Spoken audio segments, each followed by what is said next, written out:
So, you decided to take the first step in your fitness journey, or you're an avid gym goer just looking for a little bit of a change. In this speech, I'm going to share all about the benefits of exercise, as well as inform you about the push-pull legs routine that can help you structure your workout week. Now, I want to make you aware that there are many different ways to structure your routine. However, I'm only going to focus in depth in this particular way that is used primarily by weightlifters.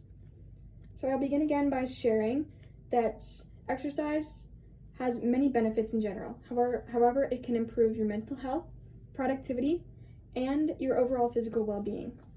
Then I will go into a little bit more detail as to what the push-pull legs routine is and how to use it to structure your week. And finally, I will share a couple of other routines that you can use if you don't think this particular method really works for you. So everyone knows that exercise is good for physical health, but did you know that it can also improve your mood, your productivity, and prevent future diseases, and much more even beyond that? When you exercise, your body releases what's called feel-good hormones. Have you ever heard of a runner's high? Essentially what happens is your body releases endorphins, which are those feel-good hormones, and these endorphins then produce feelings of pleasure and happiness. The same happens when you lift weights and even really when you do any sort of physical activity. Working out not only improves your mood, but also helps lower the risk of diseases as you age. MedicinePlus.gov reports that exercise strengthens your heart and improves your circulation. The increased blood flow raises the oxygen levels in your body. This can help lower your risk of heart diseases such as high cholesterol, coronary artery disease, and heart attack. Regular exercise can help lower your blood pressure and your triglyceride count. If there's anything you should take away from this, it's that no matter how hard it is, stick with it and you will thank yourself. And lastly, exercise can help improve your overall health by helping you maintain a healthy weight, creating beneficial long-lasting habits, and strengthening your muscles and bones in order to prevent future injuries. Now, let's talk a little bit about the push-pull legs routine. It is a very common routine used in the fitness industry because it works all the different key muscle groups along with working the same muscles or related muscles at the same time, along with providing adequate rest and recovery throughout the week. So let's start with your push day. This is a day when you train all upper body muscles that require a pushing motion to train. These could be muscles like your chest, your shoulders, and your triceps. The most common push exercise, I think, would be the bench press, which is what pretty much every guy does every day. Also exercises such as shoulder press and tricep extensions. These muscles are all related, aka used together. Therefore, it makes sense that you train them all on the same day. Aston University does a better job at explaining this in technical terms. For example, when you train chest with, say, bench press, you are also hitting your anterior delts and triceps hard. And when you train shoulders, you're again involving your triceps, so it makes sense to work all these together in the same workout for maximum synergy and effectiveness. Next would be your pull day.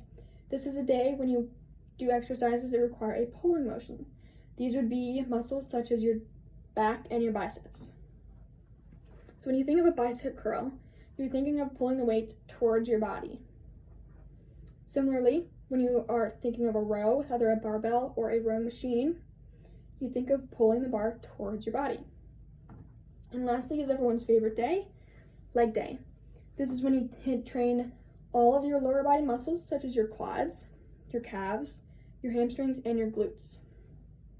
You could choose to split this day into a couple of days if you want to hit some muscles hard, such as your quads and your calves one day, and then your hamstrings and your glutes another day. And now that I've informed you all about this particular routine, you may be thinking, well, this isn't really my speed. Maybe you want something a little less rigorous or something with a little bit more cardio. Here are a few other routines that may work better for you but will still improve your health and fitness. A more beginner routine would be one that includes a simple cardio program along with some full body weight training.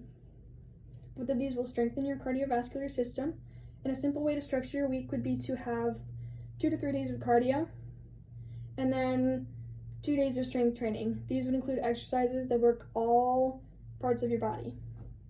A more intermediate routine would have cardio and strength training in the same day. You would structure your day depending on your goals. Paige Waithner recommends it is best to do the workout that best matches your goals first. So if your goal is to work on muscular strength or size, you would perform your strength training before your cardio. And if your goal is cardiovascular health, you would do your cardio before your strength training. If you'll be doing any intense or demanding weight training sessions, always perform it first so you reduce the risk of injury from fatigue, which can then lead to form mistakes. And finally, for a more advanced routine, you could try doing a little bit of everything. You could do high intensity weight training one day, you could do cardio the next day, you could do some push, you could do pull, really anything that works for you. And to conclude, exercise is beneficial in more ways than one. It boosts your mood by releasing endorphins, it prevents future diseases, and it improves your overall well-being. When it comes to structuring your workout week, you could use the push-pull-legs method, or you could use any other routine that meets your individual needs and goals. But what is really important is that you enjoy what you're doing and you make sure to incorporate rest. A big mistake is overtraining. Overtraining can lead to injury, burnout, decreased results, and really fatigue. So take 1 to 2 rest days and enjoy seeing what it does to you. And thank you for listening.